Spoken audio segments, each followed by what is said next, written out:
Hey there, my beautiful people. My name is Lydia Wanza. Today, I want us to talk about self acceptance, how to love yourself. There is a nasty rumor floating around that self punishment and self criticism will lead to a bigger result, more success, and higher accolades. I'm not sure where this started, but it seems to be prevalent not only amongst my clients but in society as a whole. Luckily, I'm here to challenge this rumor and show you that self acceptance or learning how to love yourself is the key to a happier, more successful, and fulfilling life. Which is great in theory, but what if you're not even sure where to start?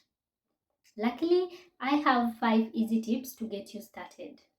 Let's start with the basics. You cannot practice self acceptance and learn how to love yourself without knowing who the hell you are. I want you to do a deep dive into getting to know yourself inside and out. Dig into personality tests and as assessments, do a value activity.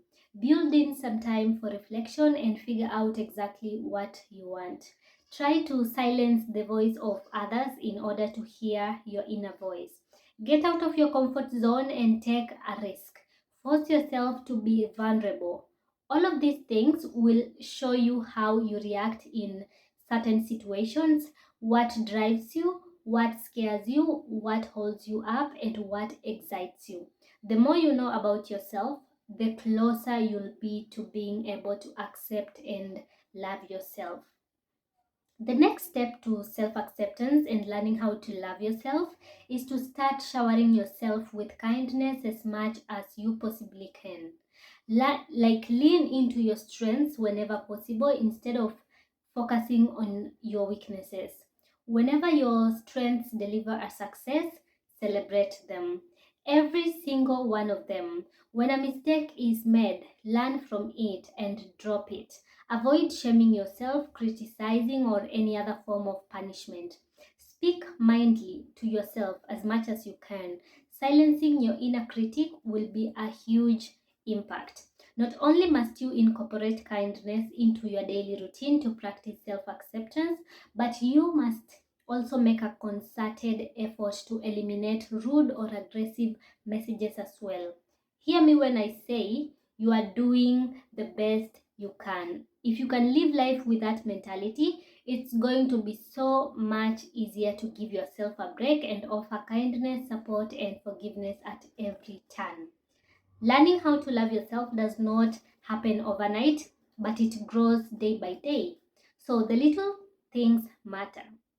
Once you get into the habit of being nicer to yourself, you will be so much easier to accept yourself for exactly who you are and love yourself freely. Having a positive and healthy relationship with yourself will allow you to see yourself in a much kinder light. Forgive yourself. This might sound self explanatory, but this goes a little bit deeper than forgiving yourself for forgetting to turn the coffee pot off or not unloading the dishwasher in a timely manner.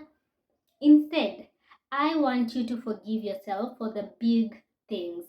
In fact, I want you to spend at least an hour reflecting on this before you even begin this activity.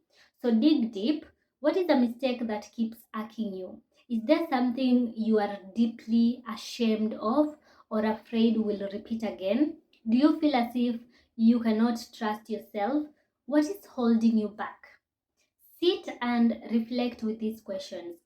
Once some answers start bubbling up, write a letter to yourself, forgiving yourself for anything that you are having trouble letting go. Tell yourself that you are human, that you are only trying your best, and that you are capable of learning from your mistakes.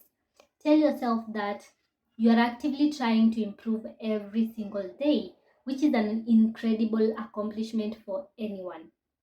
Tell yourself that you are on a self-improvement journey and that you'll only continue to grow and heal with time. And lastly, tell yourself that you are proud of yourself for the person you have become and the person you will be tomorrow. Once you have released all of that negative energy, you'll notice you'll start to feel lighter and more open to loving yourself. Self-acceptance is not too far off now. Challenge self-limiting beliefs. Are there things you tell yourself on a daily basis that are not true? Do you talk yourself out of certain opportunities because you don't think you're good enough? Do you seek out situations to reinforce things about yourself that you don't like? Do you routinely remind yourself of things you are not capable of? If you answered yes to any of these questions, these are clear signs that you have self limiting beliefs and it's time to get rid of them. Acknowledging that these self limiting beliefs are myths and not facts is a great place to start. You can also try to find actual proof and disband your limiting beliefs. For example, if you were to tell yourself you are not smart enough, try and reflect on a time where your intelligence helped you achieve something. Perhaps you scored well on a test, or got into college, or solved a tricky problem at work. No matter how hard you try to tell me otherwise, I know there is at least one, if not many, examples that will completely disprove your self limiting belief. The more you take the time to challenge them with cold, hard facts, the sillier they are going to sound. Surround yourself with good people. Take a quick mental inventory of the people you routinely interact with. Are they nice, supportive, kind? Do they cheer you up when you are being hard on yourself or offer words of encouragement when you are feeling down? Do they have your back no matter what and remind you that once again you're doing the best you can? If they don't, then we are in some trouble. You need to surround yourself with people who love the holy moly out of you. People who inspire you to love you because, hey, you cannot be so bad if these people are choosing to spend time with you. You cannot do this alone.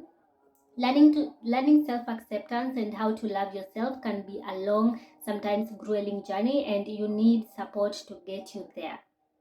If you are not seeing somebody specifically for this purpose, I highly recommend it. Work with a therapist or a life coach and dedicate an hour per week working with someone who has your best interest at heart. Then, spend time with people who bring out the best in you. The goal is to feel accepted by others and accepted by yourself. So, might as well kill two birds with one stone. Bye.